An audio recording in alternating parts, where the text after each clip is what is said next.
कैसे हैं आप सब। सबसे पहले मेरी वीडियो को शुरू करने से पहले मेरे सभी बड़ों को मेरी तरफ से राम राम और मेरे छोटों को मेरी तरफ से ढेर सारा प्यार। कैसे हो आप सब। उम्मीद करती हूँ आप सब अच्छे ही होंगे। मैं भी बिल्कुल बढ़िया। आप जैसे जो मेरा साथ दे रहे हैं, मेरे चैनल के साथ बने हुए, मेरी वीडियोज़ को देख रहे हैं, मुझे आप इतना सपोर्ट कर रहे हैं, तो मुझे कैसे कुछ हो सकता है।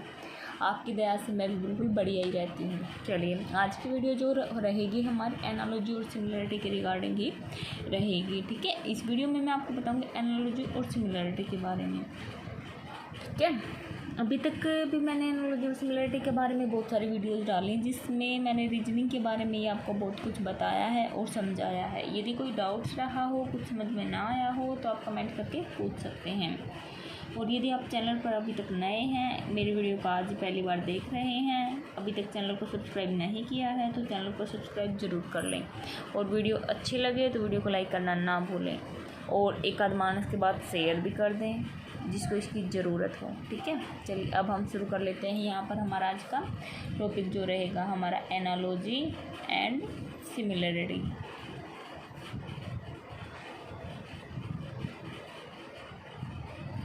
यह जो है हमारा आज का टॉपिक रहेगा। ठीक है, अभी तक हम एनालॉजी और सिमिलरिटी के बारे में बहुत से क्वेश्चंस जो हम आपको बता चुके हैं।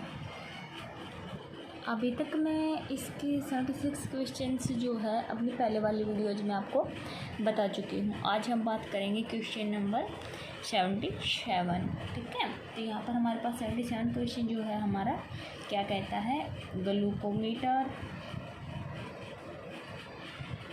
रक्त शर्करा, कंप्यूटर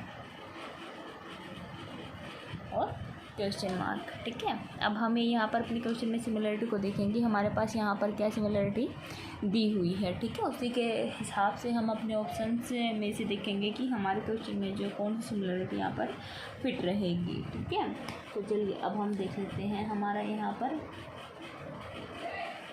फर्स्ट ऑप्शन हमारे पास क्या दिया गया है, भूकंप। सेकंड यहाँ पर दिया गया है रक्तचाप। थर्ड यहाँ पर दिया गया है वायुमंडलीय दाब। और फोर्थ ऑप्शन यहाँ पर हमारे पास दिया गया है विशिष्ट गुरुत्वाकर्षण। ठीक है, अब हम यहाँ पर एक बार अपने ऑप्शन क्वेश्चन को समझ लें कि यह क्वेश्चन जो है हमारा ये हमें क्या कह रहा है। तो देखते हैं, ग्लूकोमीटर और रक्त शर्करा, इनमें आपस में क्या सिमिलरिटी होती है। अब हमें यहाँ पर यह चीज़ देखनी है, उसी के अकॉर्डिंग हम कंप्यूटर की हमारे दिए गए ऑप्शन में सिमिलरिटी को देखेंगे। ठीक है, तो जो ग्लूकोमीटर होता है हमारा, वो एक ऐसी युक्ति होती है जिससे रक्तचाप को यानी कि रक्त शर्करा को मापा जा सकता है। ठीक है, समझ में आ गया।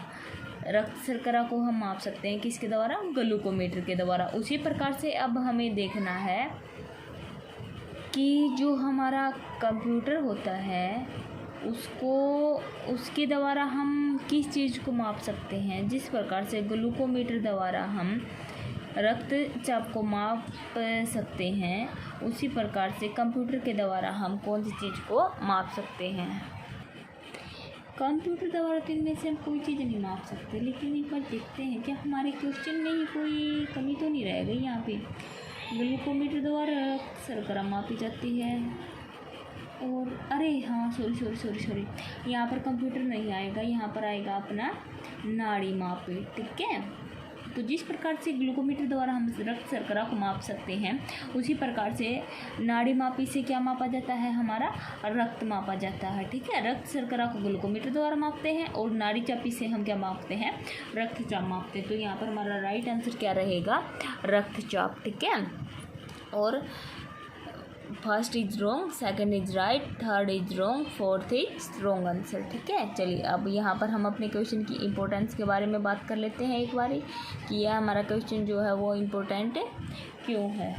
ठीक है, तो यह जो हमारा क्वेश्चन है आज का, इसकी इम्पोर्टेंस के बारे में बात करें तो यह क्वेश्चन जो है हमारा एसएससी की जो ग्रेजुएशन लेवल पर डायर फर्स्ट की जो 2013 में हमारी परीक्षा हुई थी एस्ट्रम जोन में, उसमें यह क्वेश्चन जो है हमारा आया हुआ है, इसलिए यह क्वेश्चन जो है हमारे लिए इम्पोर्टेंट रहेगा। ये किसी भी कॉम्पिटिटिव एग्जाम में ये क्वेश्चन जो है हमारा आ सकता है। ठीक है, चलिए अब हम बात कर लेते हैं यहाँ पर नेक्स्ट क्वेश्चन के बारे में। क्वेश्चन नंबर 78 क्वेश्चन जो है हमारा क्या कहता है यहाँ पर, माइटोकॉन्ड्रिया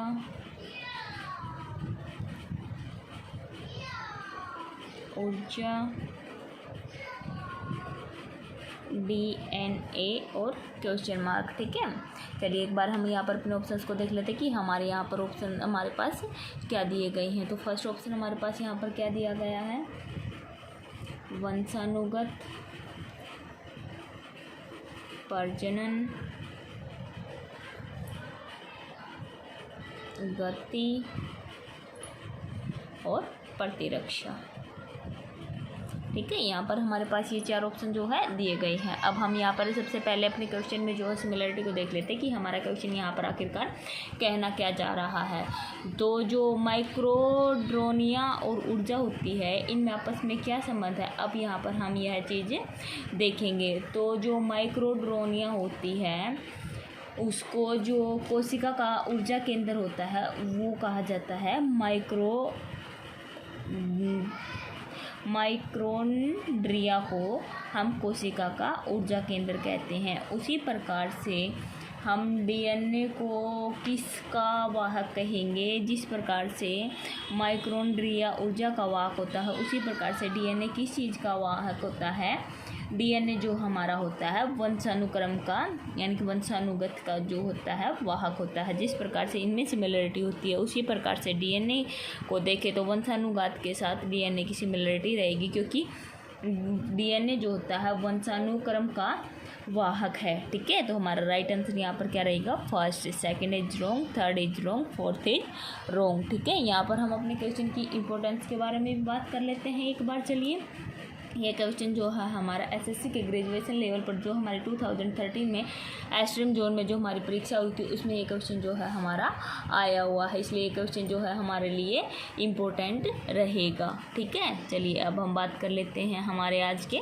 नेक्स्ट क्वेश्चन के बारे में। नेक्स्ट क्वेश्चन पर जाने से पहले यदि आप मेरे चैनल पर नए आए हैं तो चैनल को सब्सक्राइब ज़रूर कर लें और वीडियो को लाइक करना ना भूलें। और किसी को भी ज़रूरत है कॉम्पिटिटिव एग्जाम्स की तैयारी कर रहा है रीजनिंग स्टडी की, तो उसके बाद शेयर भी कर दे लिंक, जिससे कि उसको हेल्प हो सके कॉम्पिटिटिव एग्जाम में। मैं क्योंकि वही क्वेश्चंस बताती हूँ जो एग्ज़ाम्स में आने की ज़्यादा संभावना रहती है। ठीक है, चलिए अब हम बात कर लेते हैं यहाँ पर अपने नेक्स्ट क्वेश्चन के बारे में। Question number 79। नेक्स्ट क्वेश्चन जो है हमारा यहाँ पर वो क्या कहता है, नेक्स्ट क्वेश्चन है हमारा छेनी,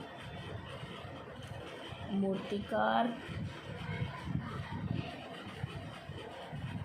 हैंगा यानी कि हर्रो बोलते जिसको हम, और क्वेश्चन मार्क। ठीक है, चलिए अब हम क्वेश्चन को समझने से पहले यहाँ पर एक बार ऑप्शंस की तरफ ध्यान दे लेते हैं कि हमारे पास यहाँ पर ऑप्शन क्या दिए गए हैं। तो फर्स्ट ऑप्शन हमारे यहाँ पर क्या है, माली। सेकंड ऑप्शन है हमारा यहाँ पर राजमिस्त्री। थर्ड ऑप्शन हमारा यहाँ पर है लोहार। और फोर्थ ऑप्शन हमारा यहाँ पर है पहरेदार। ठीक है, चलिए अब हम यहाँ पर अपने क्वेश्चन की सिमिलरिटी को देख लेते हैं कि हमारा क्वेश्चन जो है आखिरकार हमें यहाँ पर कहना क्या जा रहा है, हमें क्वेश्चन में क्या सिमिलरिटी दिखाई दे रही है।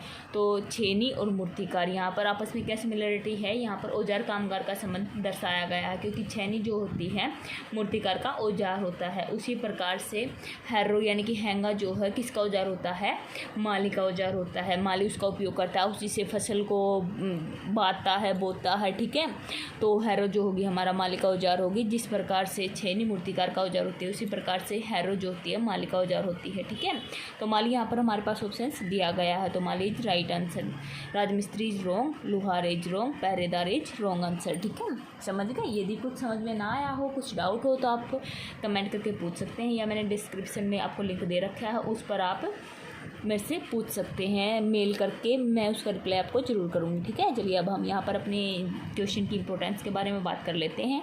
आज का ये क्वेश्चन जो रहेगा मेरा लास्ट क्वेश्चन रहेगा। ठीक है, आगे के क्वेश्चन जो रहेंगे हमारे वो मैं अपनी आने वाली अगली वीडियो में आपको बताऊँगी।